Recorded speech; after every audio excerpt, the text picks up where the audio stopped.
Welcome back to episode 62 of the Sports Medicine Project. So dramatic how you say it. There's so much pausing and emphasis. It really shows passion and that directness. Yeah, I listen to a lot of podcasts, a lot of the start of podcasts. I don't often get to the end of them from a time constraint point of view, and I really try to listen to the intro because I'm like, I want to not steal it, but I really like their energy, and I wonder how it sounds because we've said it 62 times. Well, I guess you've said a couple of them, but I wonder how it sounds for the listeners. So I really want to get that right because it's the first thing they hear. They could probably be off by now. We might have already lost 100 listeners just because that intro was crappy. But welcome to episode 62.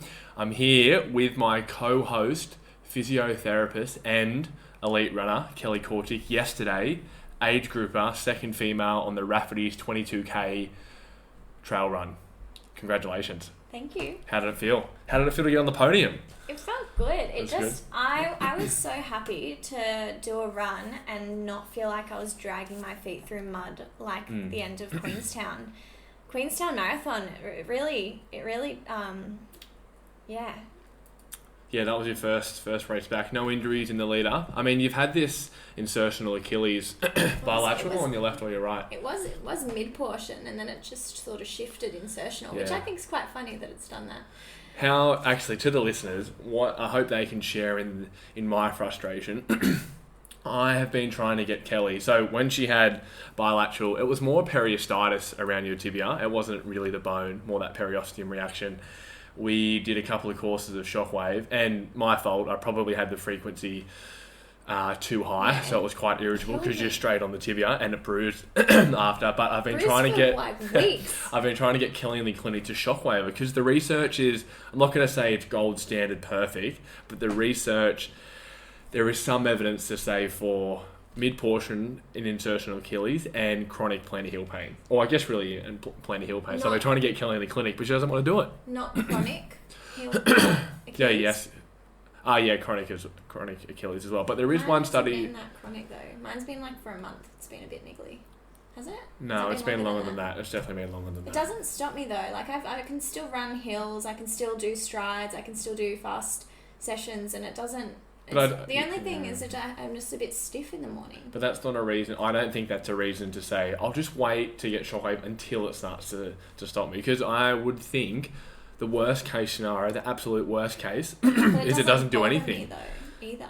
It does bother you. You do calf raises in the morning, or every time we go for a run, you're like, oh, my Achilles is a bit stiff, or it's a bit sore. Yeah, because when we run like almost straight out of bed, then it's stiff and sore. And then I do a few calf raises and I'm good. Yeah, but it's still, you do mention it a lot, so it has to bother you. Well, maybe not to the point where it stops you, but you do bring it up a lot. And I think the shockwave wouldn't do anything. I mean, sorry, the worst case scenario, it doesn't do anything. Best case scenario, it really helps and makes it feel better. What actually worries about? Is it because the research isn't clear, or it's because it would be sore? Maybe we should do one of them and see if it helps as an experiment. Yeah, we should do that. Let's do that. Just do one. Are they both relatively the same? Yeah. Yeah, let's do that. Is there any other, do you have any other gripes about it that you don't want to do it? Is it because it's the soreness? So painful. Yeah, it's not like that on the tibia is really quite painful, and I don't shockwave many shins. It's more of and I'll be very transparent with people and say, we can try it. There's a little bit of research at a low frequency, but it's more for Achilles and plantar heel pain. And from what I've seen from patients, it's not as painful for the Achilles. I was actually curious to see how my Achilles went during Rafferty's yesterday because it was over 500 metres of elevation. So I wasn't sure, that would be the most that it's done in a while since I did a big trail run about a month ago. Yeah. And I wasn't sure how it would go. And it actually felt okay. I didn't even feel that sore waking up this morning. I thought I was going to be really sore this morning. Yeah. So it's not bad. No, could be better. I'll give you that. It could be better. Yeah. And from that book I'm reading about, what is the overall topic? Kind of about arguing and debating and really just trying to change someone's mind. And I think why do I want to change your mind is because I want it to be 100% to be better. That's why. And I also want to see a little bit what happens if we just do one and see the other one. Imagine if the other one got better. Number one on the podium, not number two. Yeah. The other thing, well, actually, that's what I was going to say when you just mentioned it before. Your Achilles not pulling up sore today Maybe like we were tomorrow. talking about on the podcast. Yeah, it could be tomorrow, but we were talking about on the podcast last week how I had a patient who increased elevation. Sorry, faster running didn't stir up their Achilles. It was an insertional Achilles. So it's a good example where we would logically think if someone was in front of us that we've got to modify, and it makes like logical sense to do that, to modify what we think would be provocative, but from their history you should be able to work that out, and it doesn't always follow what the research says. So sometimes tendons can be fine with faster running, or an insertional Achilles can be okay with insertional with more elevation. So don't just take that out for the sake of that. Listen to what the patient says, because sometimes it'll be something that you don't actually have to modify. Yeah, but more times than not you probably will. Have you found that?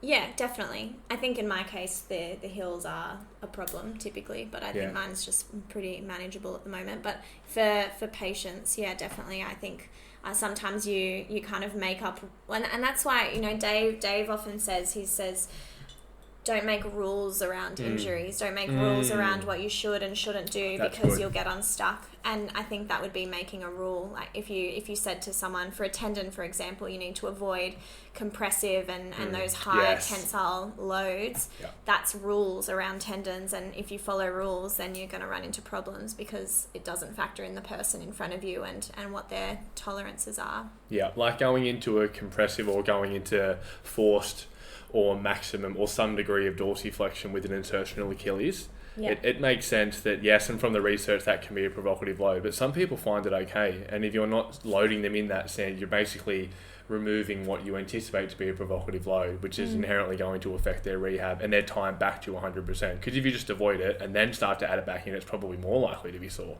Yeah. Yeah. Yeah, I agree. Yeah, that's good. So, should we tell the listeners about the new segment? You're not excited, hey? You hate this one. Segment. Couldn't think of anything worse than me announcing this new segment. Yeah. Well, what about we'll just go highs and lows? No, do your segment.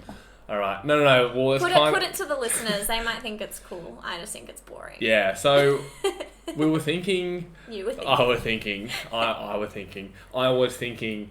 You know, when we listen to a lot of running podcasts, and when they talk about things that happen in their industry, like if it's about tech, they talk about what's happening in tech news. If it's a political podcast, what's happening in politics, especially over in the States with the midterms and things like that. Or if it's about running, and they talk about running news, which is awesome as well. So our kind of topic of somewhat a little bit of fitness, and unfortunately we have to slot into that category on Spotify, but more health, allied health, medical. Are we in the fitness category? Well, it's health and fitness, and we were on the charts for the top 50 for the health and fitness, which is a little bit frustrating. They don't really have, which I think there's some legality around it, around like a health. But anyway, there's worse people out there giving information than us. Yeah. But yeah, so we're thinking like around the grounds of what's big in allied health this week or something like that. But allied health sounds pretty crappy, or I don't think it sounds really cool. Something like, I don't want to say medicine because that's not what we're going to be talking about. But we'll start with... What about injuries? Or no, because then I want it to be, there's stuff in here about pain and performance. Well, what category are we in? Healthcare professionals? What's big in health, I guess you could say? Musculoskeletal health? Pain and performance covers all ticks all boxes, don't you think? No, because then that doesn't really cover... Oh, I guess injury fits under there, and I guess pain. No, because I might talk injury and performance. What about... But that doesn't take into the sense the practitioner. Maybe... We'll just start with allied health for now. In allied health news around the grounds, you know, they talk about the footy games going on. So in allied health, and I'm just going to mention a couple of studies, and I'm just going to quick ball you, and you give me your thoughts. So, new study.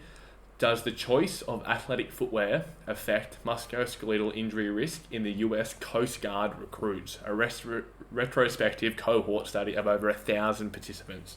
What do you think? So if you have 1,000 Coast Guard recruits and you let them pick their shoes based off whatever factors that they choose, so we're probably anticipating comfort and maybe a bit of look and things like that, does it reduce their overall injury risk? From what we know from previous research. It's not like if you can get it wrong. I've never asked you this question. You're really trying to think about it.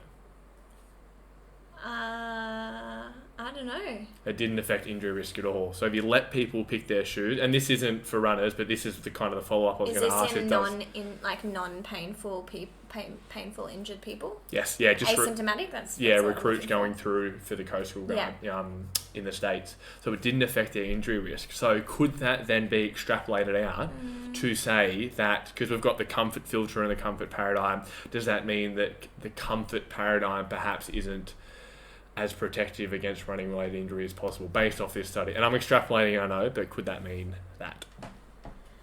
Yeah, but I think that study would have so many, that's just coincidence. How do you study that? How do you know that it's the shoes that's the thing in a study like that? It's the same with anything. Same with the comfort filter. How do we know it's the shoes? Yeah.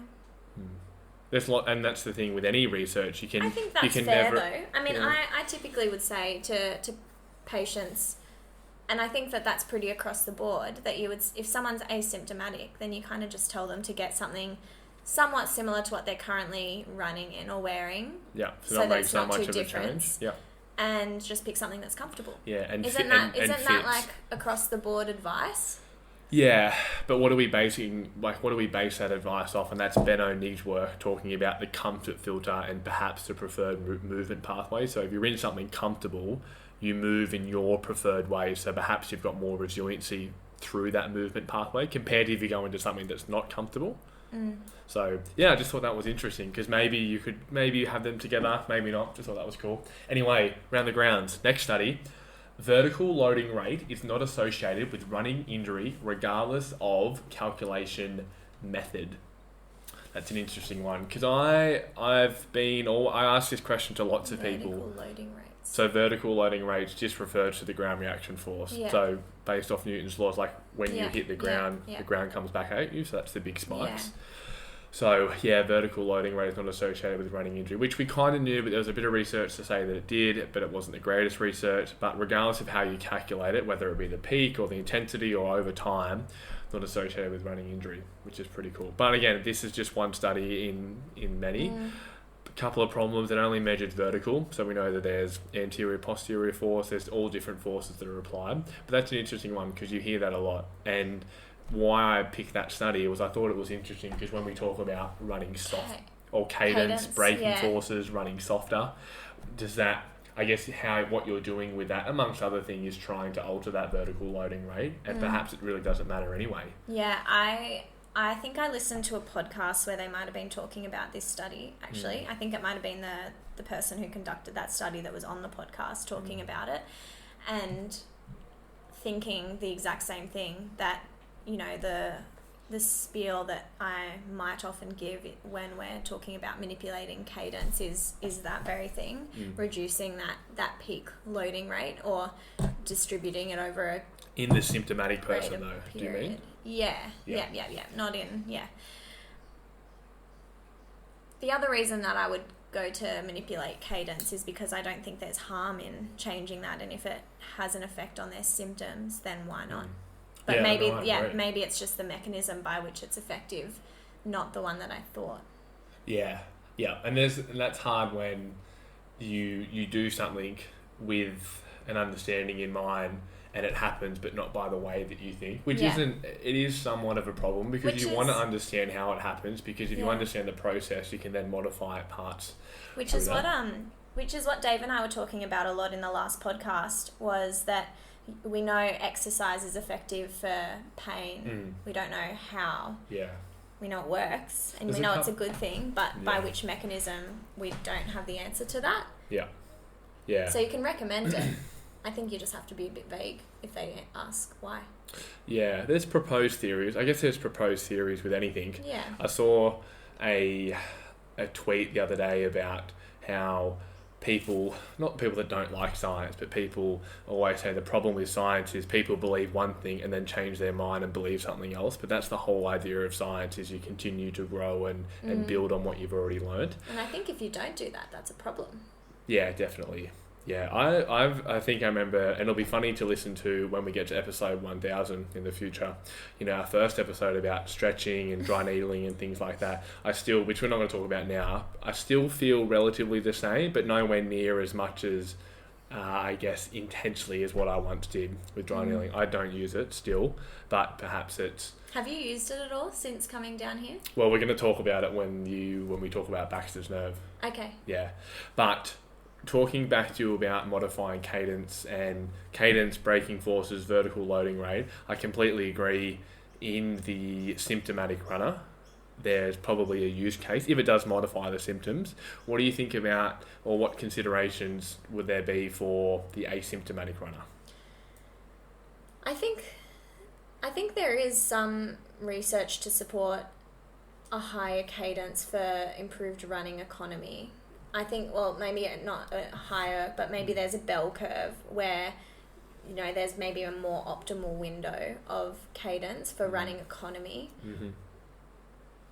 that I think it could be worth tinkering with. And again, based off a course that I did with Christian Barton a couple of years ago, he was pretty adamant that manipulating someone's cadence doesn't redistribute loads into a different area that might result in overusing an area that hasn't been adapted to that kind of load before. Like, you're keeping a pretty similar biomechanical sort of run. It's just increasing your step rate. And he was saying... And your running stays much the same. Right, and he was saying it does... Well, there's no harm, I guess. He was sort of saying. Like, it could be harder to implement initially for people to... Is this for efficiency or injury risk? Either. Like, it could be harder for people to manipulate their cadence initially, because it's might be, it's outside of what their normal is, but it's typically not stressing an area that isn't adapted to that type of running, like changing foot strike, for example. So I think that a higher there is an optimal window of cadence for running economy, and that's for asymptomatic people and symptomatic people, I would say. I think there's a big difference between symptomatic and asymptomatic. Because there is and I've modified cadence plenty of times in symptomatic runners and it hasn't changed anything. But in the asymptomatic run, I mean, I can understand it's a very low harm, but what's your clinical justification for doing it? And again, talking about the bell curve, and there is an optimal window, I guess I'm trying to think it would be individual. Like, there'd be an optimal window where someone is most efficient. But I guess if you took 1 million people, of course, there would be a bell curve. But then how do we know and how do we measure that? So, like, if I'm 170 and you're 170 and I go to 180 and you go to 180, how do we know if we're more efficient? Like, how do we know if our running economy is without actually testing it? Yeah, there actually is a study on that, because we did that. We went over it maybe last year. Joe, I think, was presenting on it and we were talking about it. I can't remember it off the top of my head, but there is a study on it somewhere, so we'll look that up and we'll get back to you. To see if it's efficient? Well, it's a study about running economy and what are some things that might make you more economical while running. For the people that they had in the study? Yeah, obviously. Yeah. I just don't know and I don't want to spend too much time on it. I think it's something to do, it's maybe a...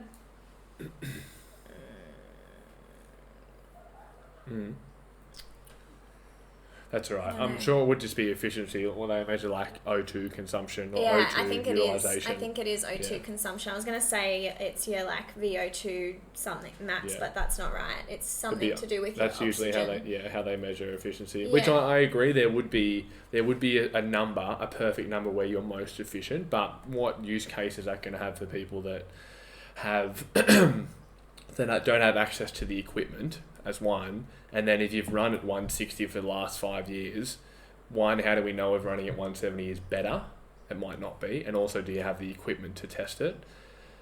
Yeah, I don't know. I wouldn't mind. I'm not talking about like moving, like I wouldn't be talking about someone going from 160 to 165, but if someone's running at a cadence of 140, I think they could be more economical by increasing their cadence. Yeah. Yeah. And I'm going to talk about this as well with a couple of the lows. The online social world, and I was thinking about this on the run as well. We always try to be, and we're probably not, we're just biased because we create the content. We always try and use words like may and probably and generally because we know that's how healthcare is.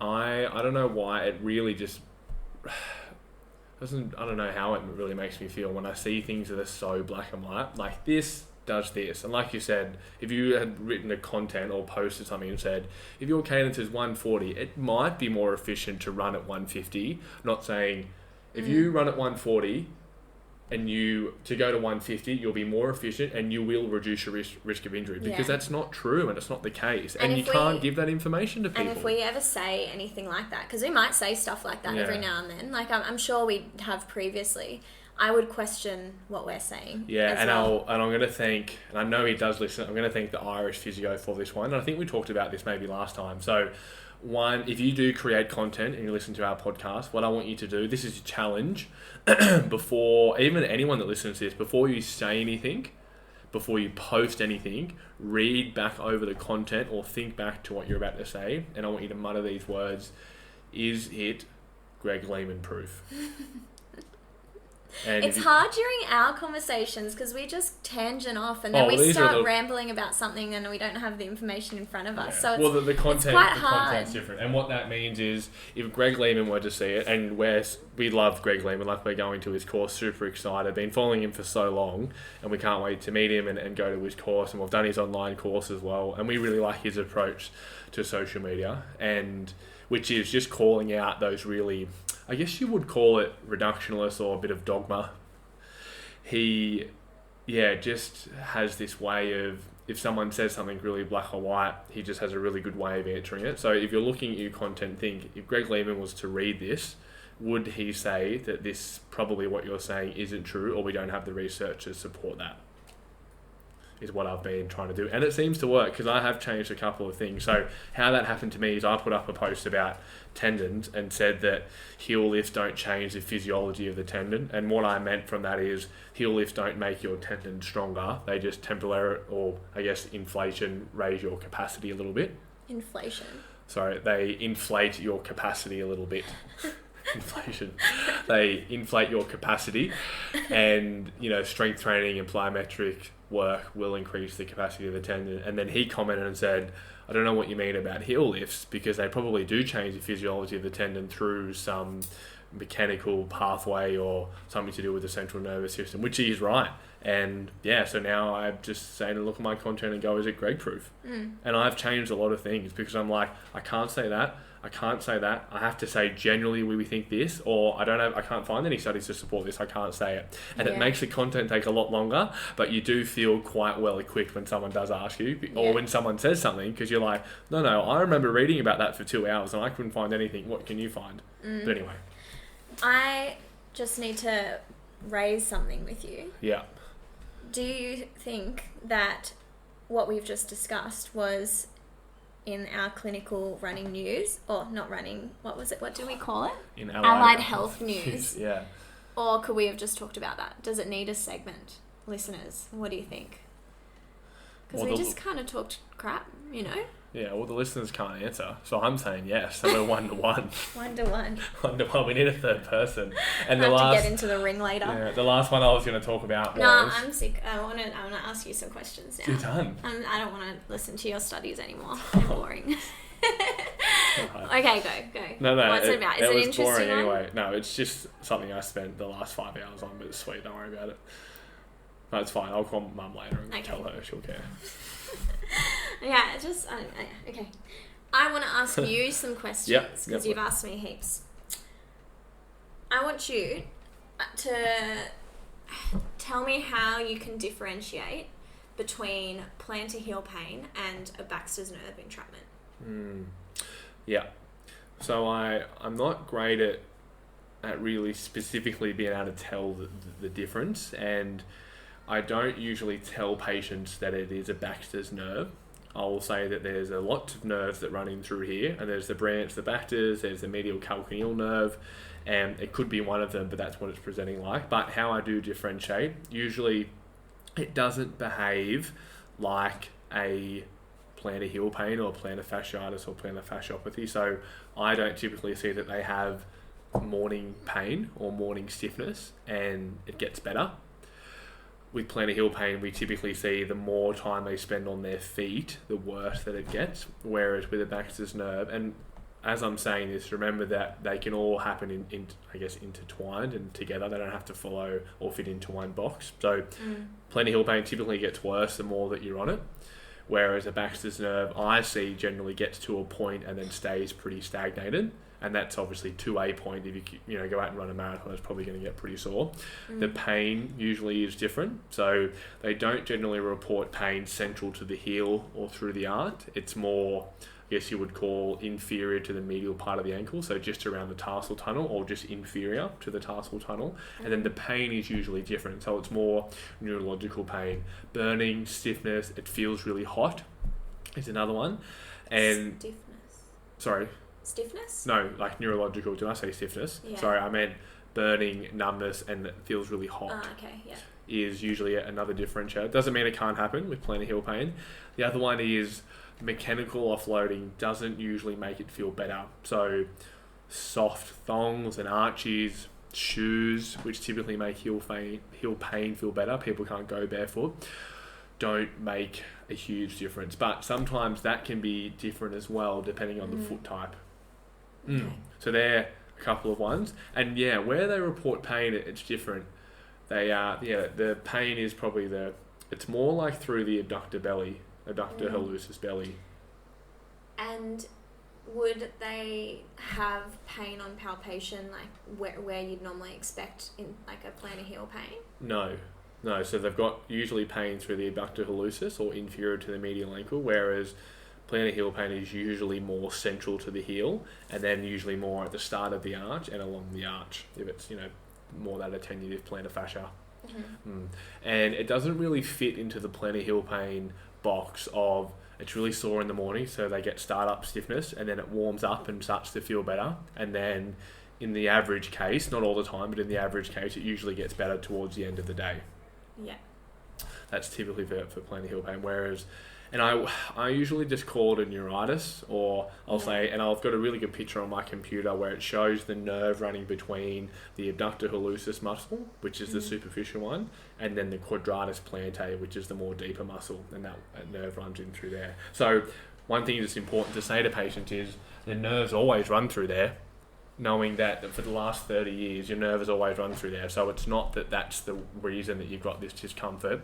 It's really hard to know why it's gotten sore. And usually plantar heel pain is easier for them to grasp. Like they just started running more, or they had spent time barefoot. But it's usually something a little bit different to why it flared up. It's not always as easy. And does it have a favourable natural history on its own, or is it something that needs to be intervened for it to improve? Yeah, that's hard. It's a good question. I don't know. I don't know. I do see it become more debilitating than plantar heel pain. Yeah. Not to say plantar heel pain can not be debilitating, but I usually see that limit people more because it's really burning, stabbing pain, and it becomes really, really intense for people. Whereas plantar heel pain is more this constant ache, but not to say that it can't become really sore as well.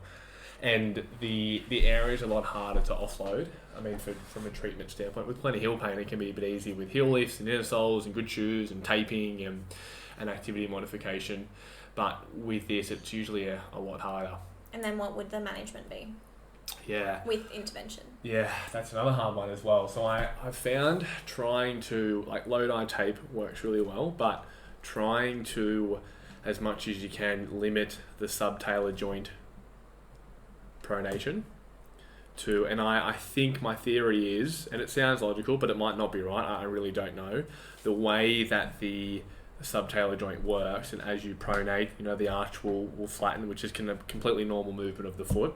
We would get then, a tensile force applied to the plantar fascia and the abductor hallucis, so it almost pulls it out into the quadratus plantae. So I'm imagining if it's irritated, that would compress or shear or whatever to that nerve, and that makes it sore. So I find an inner sole can work incredibly well with lots of support on the inside. And this is a good example where... So you're pushing them laterally? Yes. So I'm really trying to have as much contact up against that arch as possible. So supportive shoes, supportive inner sole, sometimes heel lifts can make it feel better, but trying to do that and just seeing how it feels. It doesn't work for everyone, but that's generally what I have found to work well. And then depending on the severity, this is a case where injectables such as cortisone works really well. Really well. Like I've had some people where it's taken away all their pain instantly, but you don't jump to that on the very first appointment. You would definitely explain that is always an option, and it's not really up to us to make. That's maybe the sports doctor or the GP or that kind of thing. But that's something that we tend to think that might be brought in a lot earlier compared to, say, an Achilles tendon, which you're not injecting that until it's the end stage. You mentioned dry needling before. Yeah, so I learned in university that dry needling is appropriate for this condition where you dry needle the abductor hallucis, and I remember learning that it loosens it up or whatever, it changes the anatomy of it, and now I think back to that and it's not the case. I don't think it would do that at all. So when we were talking about dry needling, I thought about it because I've had a couple recently. I thought to myself, so I've got a set of needles, I haven't used them in a year. It's like, should I do it? Should I just explain? And I'm to the point now in my career where I feel really confident to explain it to patients and say, hey, there's some people dry needle this and sometimes it works. It's very unlikely to do any harm. We could try it and see how it goes. But I haven't needed to yet. I've otherwise got it settled down. But that could be a blind spot of Have you tried dry needling it before? Never. No. Interesting. Yeah. And this is the thing, when I got my dry needling license, I was working in a clinic. I wasn't working at a chief podiatry, and I would just never see something like this. I was in a pretty, just a standard podiatry clinic where I would see some musculoskeletal injuries, but not to the extent that I see now. So I didn't see it enough to then think to try it back then either. And I have one more question. Do you often get distal symptoms like tingling or numbness or any pain distally from it? Not that I've seen. Sometimes, but not. It's usually pretty focal around that heel, and sometimes it can go around underneath the heel. Yeah, you can almost follow it down from, you imagine you're looking at a foot, you find the medial malleoli come straight down, and then you follow it on a diagonal down towards the arch underneath, and it follows that nerve pathway, which makes sense. So you can almost say if someone has been, or if a clinician has been treating something as plantar heel pain and it's just not quite making sense or not behaving like you would expect it to, or not responding like you would expect it to. And maybe it is a bit more neuropathic in its pain presentation, then you could be thinking a little bit more about Baxter's nerve. Or really just in neuritis in that area, because there's lots of nerves that run through there, and the palpation location doesn't usually fit into the plantar heel pain box either. So I'm just thinking, I'm kind of relating that to carpal tunnel in the wrist. There's tests where you compress the median nerve to bring on their symptoms. Could you is there a way that you could compress that sort of tarsal tunnel to see if it brings on their symptoms? Because that would differentiate between that and plantar heel pain. Yeah, it's usually more distal then, because it comes out of the tarsal tunnel. So it's the branch, so the tibial nerve runs down, so the tibial nerve comes down and around, and then this usually is a branch off that. So if you compress the tarsal tunnel, it doesn't usually reproduce symptoms. But one test that I do, and I don't know if other people do this, it was just something I thought of in the clinic, is I will get them to stand flat-footed, and I'll get them to pronate and supinate really quite quickly and heavily and really try and stretch out their arch and see if that brings on their symptoms. And I imagine it just shears the nerve. I think that's what I do. If that actually is what happens, I don't know. But I've found that to be, and that's not research-based at all, but I've found that in the clinic. And I've done every other test that I can think of to do to really try and isolate it. I think this is what it is. And then I'll just always add that on, just to see. And in most cases, it usually can bring on their symptoms. You could call it Blake's test. You could name it. There's heaps of Blake stuff in the foot. There's the Blake's inverted device. There's a guy named Richard Blake who was a really famous podiatrist. So he's got the Blake's inverted. He's got the Withers test. Yeah, could be that. But it would be way too... I can imagine it would be really, really sensitive And not very but not specific. Yeah. Like every test though. Every test like that. I reckon that one would be worse. Like 100% specific, but 2%. But yeah, that wouldn't irritate heel. Maybe just because standing on it. Yeah. I don't know. The big one for this that I have learnt over the year, and I can only talk of my experience and what I use to get to I guess that diagnosis, is earlier in my career I didn't think, or I didn't explain the chance or the likelihood of using cortisone, or the chances that we would use cortisone. So I would wait quite a long time, but now it's something that I'm referring out, not straight away, maybe 4 to 6 weeks. I'm thinking oh really? a lot I thought earlier. you would do it earlier than that. No, because usually you can settle down the other way. So you can offload it. Yeah, and I'll explain that from the start and say, and to the point where, and that depends on what stages. If it's really irritable, and so the person I'm thinking of recently who had a really positive result with cortisone was a paramedic, and it's quite odd. We saw it, treated it, it was getting better, so we'd done some offloading, taping, things were going really well. I spent a lot of time on their feet over the Christmas break, so this was kind of a couple of months before Christmas. Got it to a manageable level and it was getting better. Then over the Christmas break, spent a lot of time on their feet and it just flared back up. And we kind of tried, and I was like, we're kind of at the ceiling of how much I can offload you. Like, I can't make the orthotic more supportive. It's getting to the point now, it's going to flare back up. Maybe we consider looking at something like this and then referrals and whatnot. And yeah, had that and saw this person a couple of weeks after, and it was like 95% better. So good. So I'll see them in a couple of months. Probably should check in. That's cool. Can you have an image? Like, will it come up on imaging? Yeah, it depending. And again, if it's more severe, it comes up as like it can become thickened. Yes. Thickened nerve. Yeah. So that actually happens, and I don't know if this is right, and we'll have to maybe ask Dr. Ken next time he comes on the podcast about Morton's neuroma.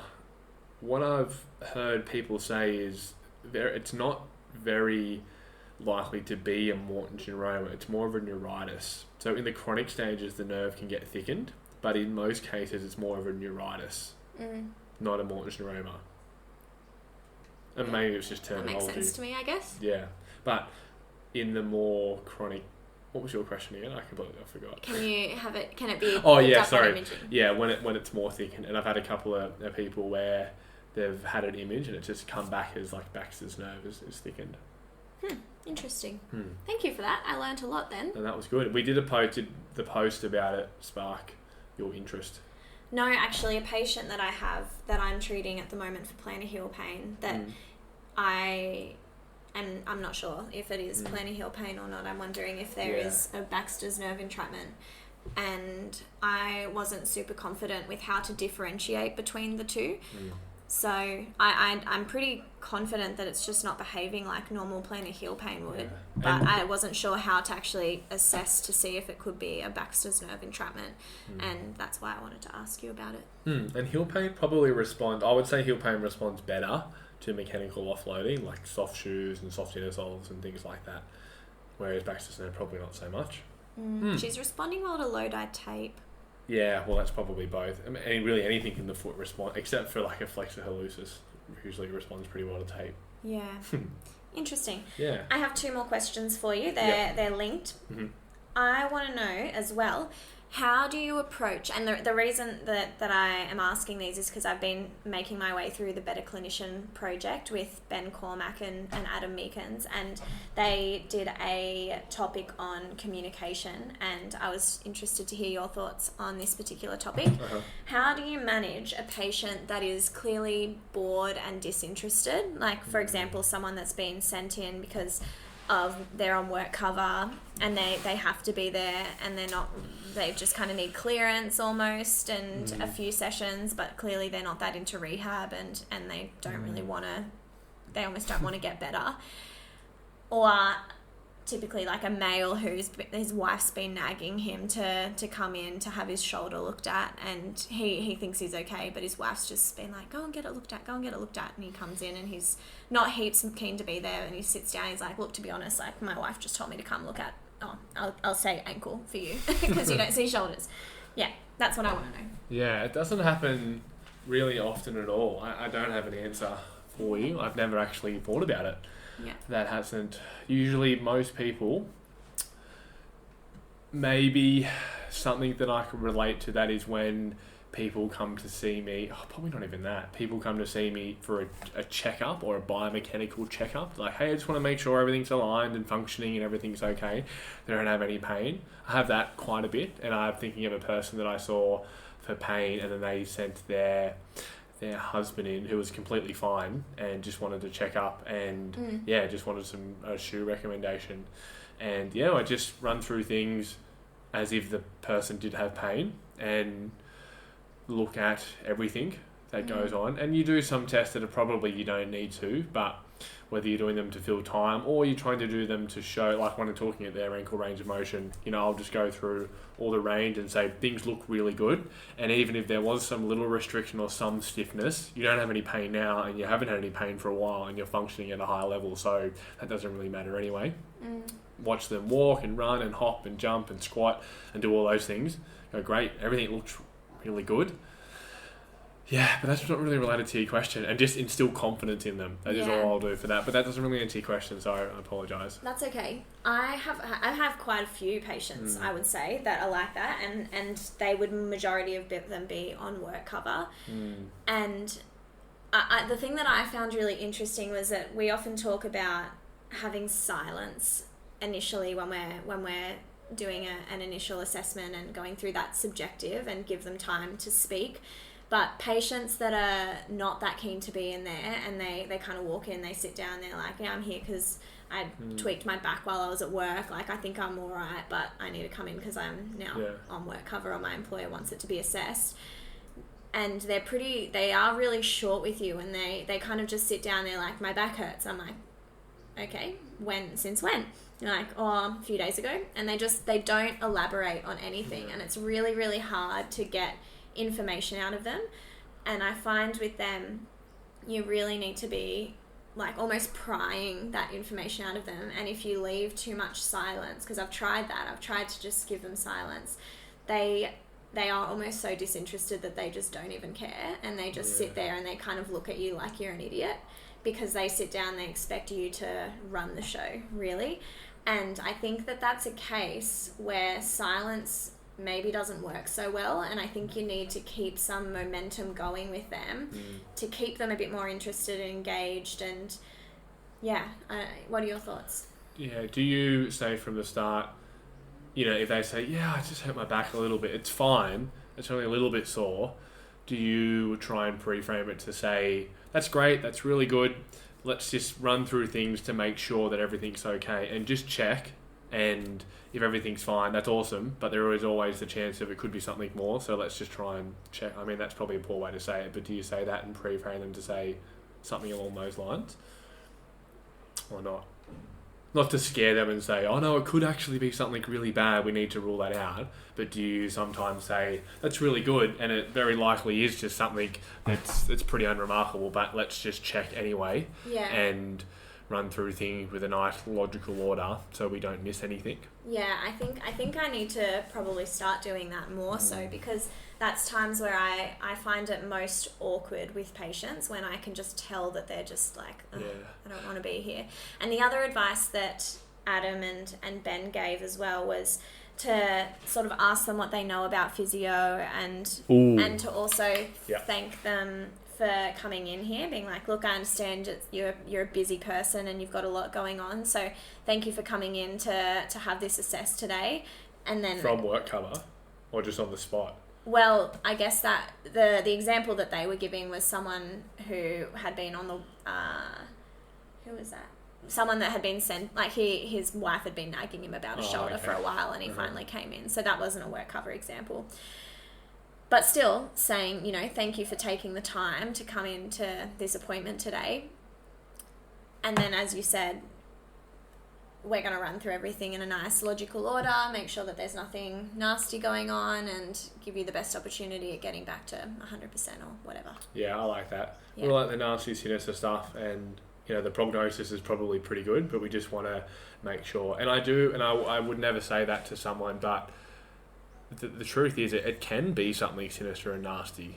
It could be a fracture. Like, there's so many injuries and pathologies, and we get exposed to that probably with both the clinics that we work at, where they have just been, and you can fall into that trap where things have been missed. And I'm sure there's plenty of things that I've missed and go, oh yeah, it's just heel pain. Sweet. I remember, I'm thinking of a patient now that Justin had presented like plantar heel pain, and it was a calcaneal stress reaction. You know, they could behave exactly like heel pain. And yeah, so you've got to have, and I can understand how it would be so easy to fall into that. And I'm not saying that I never do it, because I definitely do, where like, yeah, sore in the morning, it's this, it's like, sweet, it's probably a perineal tendinopathy. I'm not going to do that as extra test just to confirm, but you've got the time, you should make sure, because the consequences are pretty high if you miss something nourishment sooner, which is so small. But you think of how many patients you see. You might see 500 patients in the first quarter of this year, and if 2 of them have something that you miss, that's 2 really repercussions that could affect someone. Yeah. The other one that I had was, how do you deal with the patient that's emotional or crying in the consult? Yeah, I think I do this pretty well, because I think I've got an emotional side. Depending on the person and depending on the relationship, and it does happen quite a bit. And you guys that listen to this, I'm sure most of you, if not all of you, follow us on Instagram. Probably not. Emma's dad probably doesn't follow us. Hi Emma's dad. Thanks for listening. Yeah, talking about this kind of person. And we always talk about pain and the psychological component of pain. And when you see, like for me, that's a really good measure of how much this pain is impacting on someone's life. And not to say that you have to cry for it to be impactful, but when you see someone cry, like that is really quite, if it hasn't happened to you, it can be really quite eye-opening, or just it really gives you an insight to how much pain can influence somebody's life, and then also how much of an influence that we can have as practitioners to help them move out of pain. But yeah, when it does happen, I generally just be really silent, and I would just sit there in silence for however long, depending on the relationship. And they'll be sitting in the chair, so I'll just usually put a hand on their ankle or their foot, and usually won't say anything. And they'll always say, and I haven't had someone not say it, they're like, oh, I'm so sorry, I'm really sorry, I didn't mean to do that. And it's like, no, don't be sorry at all. Pain can really have such an influence on your life, and I understand that. And then I'll just finish, keep it really short and simple, and say that I really just want them to know that they have every right to let out any emotion that they want in this consult. And I'm trying to understand how much this pain is influenced on your life, and we can work together to get you out of pain. That's really good. I think that's great. And it can be eye-opening, confronting is the word I wanted to say. I think that's good. I think you need to be empathetic, but also kind of like not like neutral, I guess, as well, like professional, I guess. You've got to remain professional. And the other thing, the thing that I often do is give them a tissue. I think that's a nice gesture. Yeah. Tissue or a bit of glass of water. And I think that's nice, like a little hand gesture, just to show that you're... Depending on if it's someone that I know that I've seen for a while, I probably will do that. But if it's an initial, I usually don't, just because I think it depends on your proximity to them too. Like if you're in hand's reach, then you can. But if you have to move to put your hand on them, that's a bit weird. Yeah. And it's because it really is. If someone is crying in front of a stranger that they've just met, like that can be a lot. So I don't want to be too forward and put my hand, and especially, and it's probably different. And I'm very adamant of this, and I'm very aware of this. I'm quite a big guy. I'm 6'6". I'm 100 kilo, big, talling, overarching person. I try not to be too over the top with people, just because of my frame, and it can be quite a bit confronting. So I won't too often. That's another reason why I won't do it. But if I've just met someone, I won't go near them, because usually people are smaller than me, and it can be a bit over the top. It can be. The doc, calls me the big unit. Yeah. So and sometimes it's really obvious, and I feel I'm like, I just need to step back and give them a bit of room, because I sometimes don't notice it, but I'm really aware of that. So if usually it's a male. Did someone give you feedback on that? Or A previous mentor had said it to me, and said it in a really nice way. And I've always kind of, probably not always, but I haven't always been aware of that. And you know what I'm like. I really try to see other people's perspective. I'm not a confrontational person really at all. And if I'm making someone feel bad or feel like that, I get really upset. So it was really nice for someone to tell me that, because I really don't want to make people feel like that in any sense. Yeah.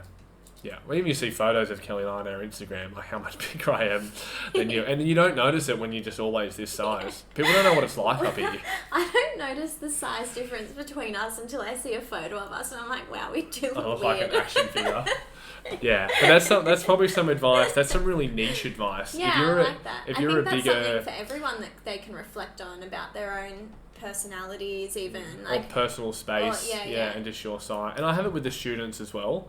And yeah, it's one actually thing, probably on that topic, one other thing that I have been doing, I've actually thought about it or talked to people about it, and that would be good to get some feedback on. Because I get a lot of people in the gym and we run and jump and hop, and then I'll go through some things. When I'm explaining it to people, I'll either stand further back, but if I'm close to them, I'll actually kneel and explain it to them. Why is that so funny? It's like Santa getting down on one knee to give a present to the kids.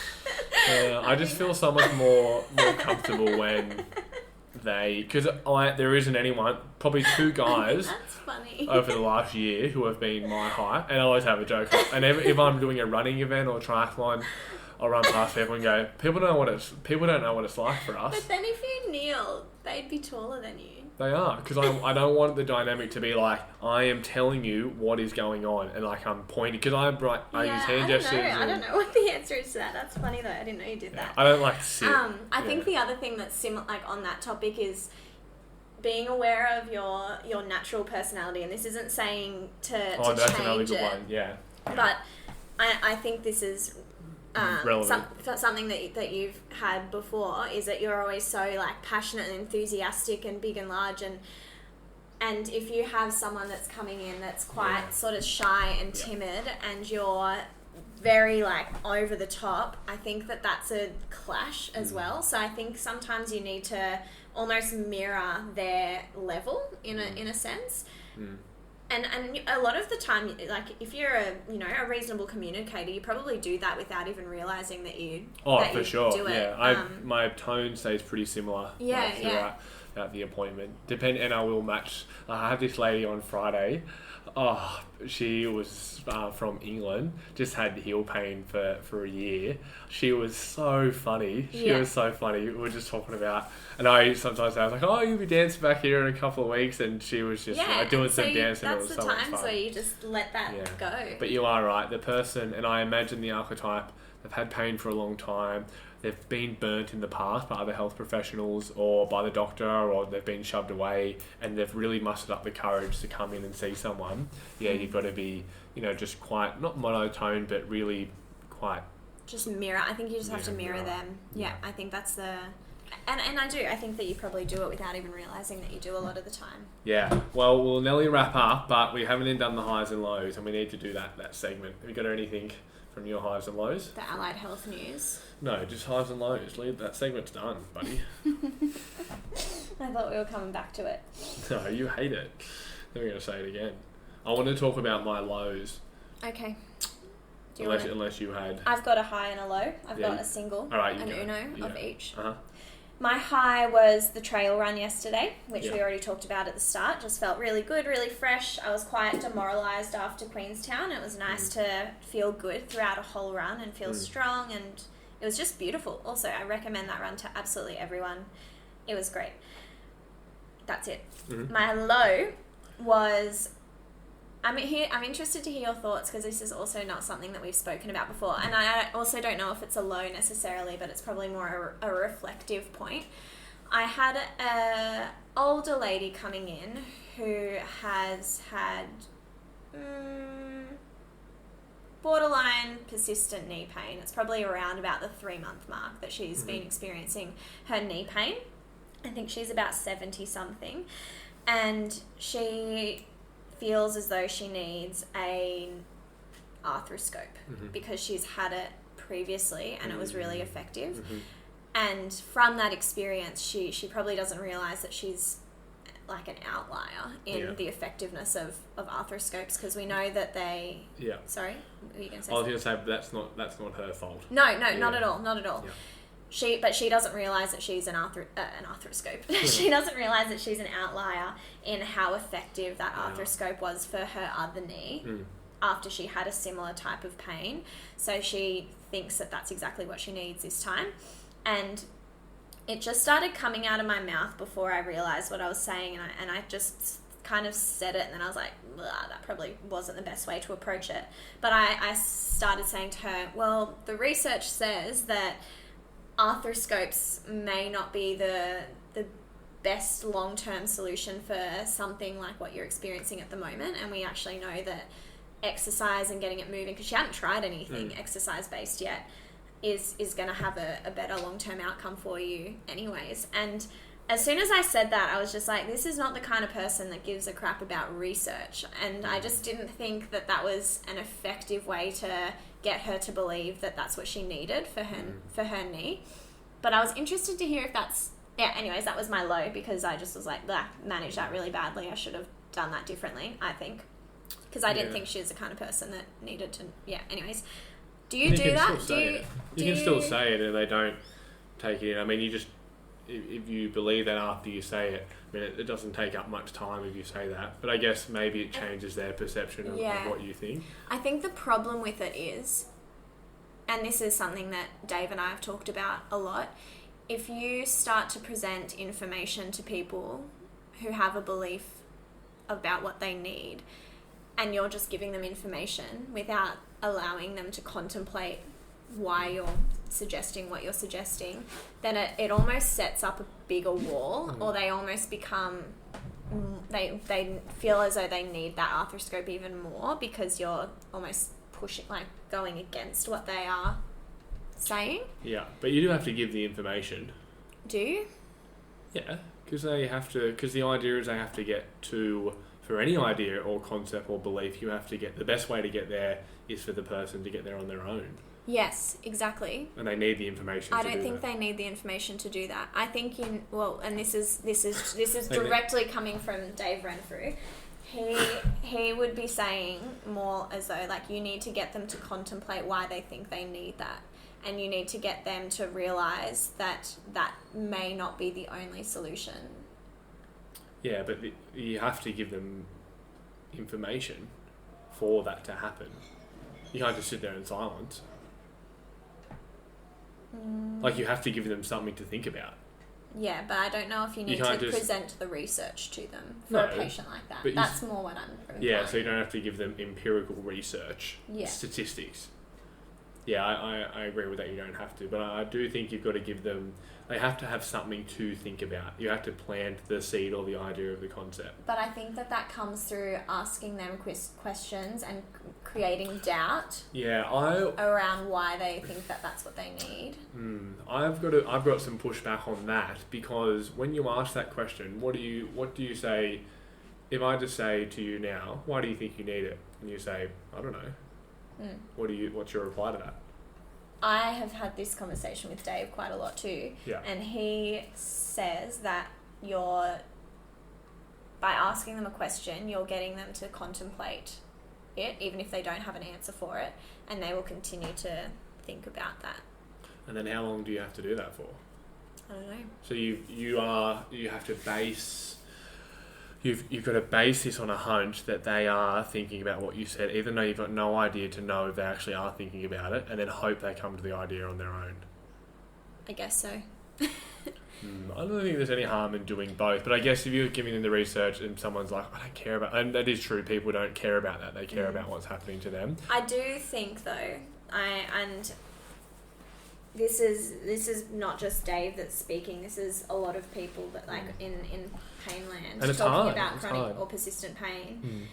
If you lay down information to people about their beliefs in contrast to what they believe, they will put up walls and they will put up barriers, and that's exactly what I did in that situation. Yeah. So she thought that she needed this arthroscope, and that's the only thing that's going to help her. And I just came at it from the exact opposite direction, pretty much saying like, no, you don't. I disagree. And I think that has already put a barrier between it. Yeah. I think there's patience. There's some patience. I agree. I'm thinking of what would happen in the context of podiatry. Like if someone wants or thinks they need orthotic, it's different because I I'm the one that's responsible for giving them to them. So it's really what I think. But they could just not come back to you and go see someone else that's going to give them an orthotic. Yeah, and I posted about that the other day, and yeah, I did give someone a pair of just cheap, easy ones, like not custom-made ones, just easy ones. They're like, I really want them, I stand on my feet, and I've talked to people about this as well. It's almost a lesser of two evil, because you can control the narrative that they get, but then also who's to say that you have the right narrative? Like, I think that I've got what I think is in line with the evidence and what people, in quotation marks, think they need, but who's to say that I'm right? But I'll jump to my highs and lows anyway.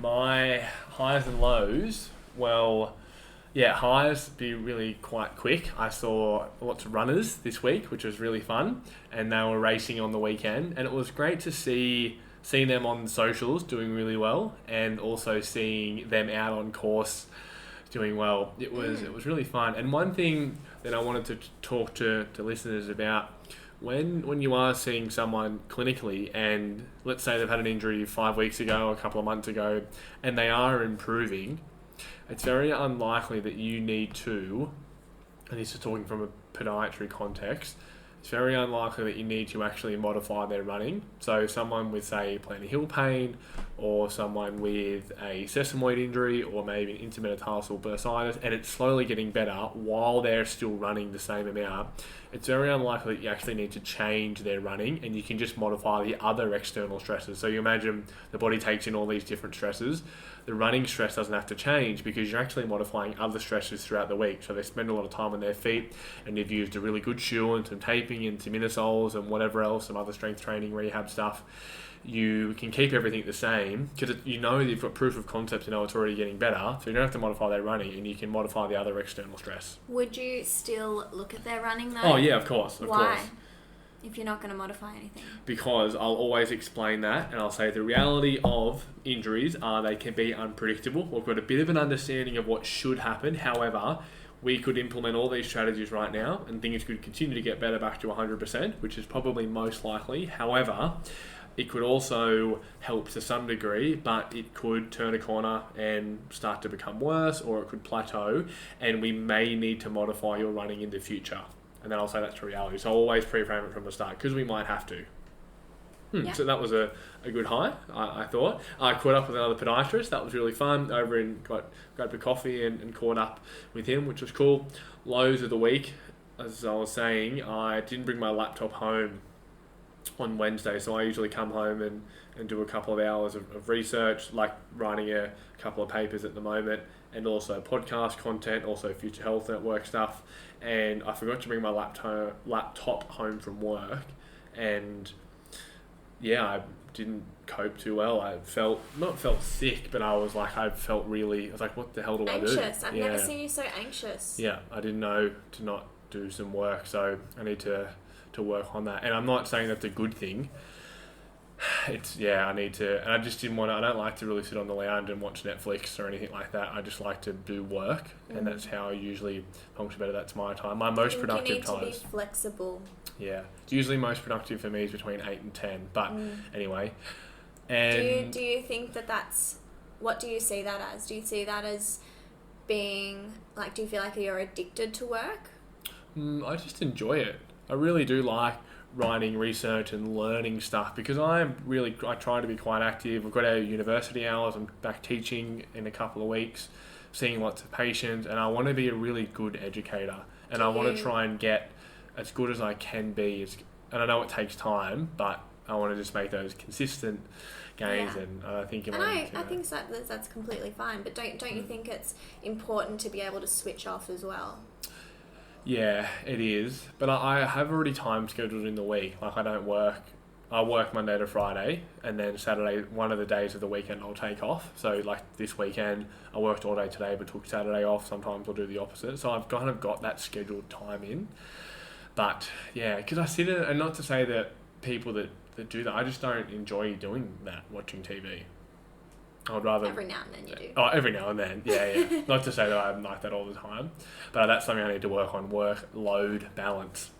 Work-life balance. Work-life balance. I had load there for some reason. The other low was a podcast I listened to from a person talking about people and practitioners who say plantar heel pain aren't experts and they don't know what the driver of pain is, and you should know what it is because you're an expert, and saying it to patients is silly and it makes you look like you don't know what you're doing.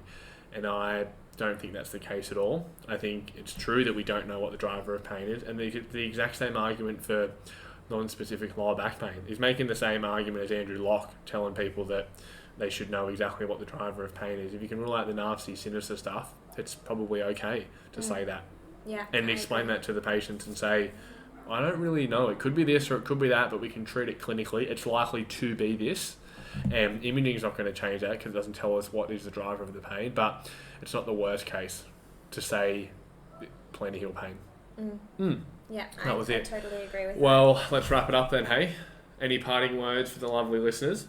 Have a wonderful week. No special guests this week, as you say that at the end, as you might have been able to tell. No, actually, we don't have any special guests. Just you and me, baby. That's it, just us. All right, well, let's finish it up, and have a lovely week, guys, and we'll speak to you all next week.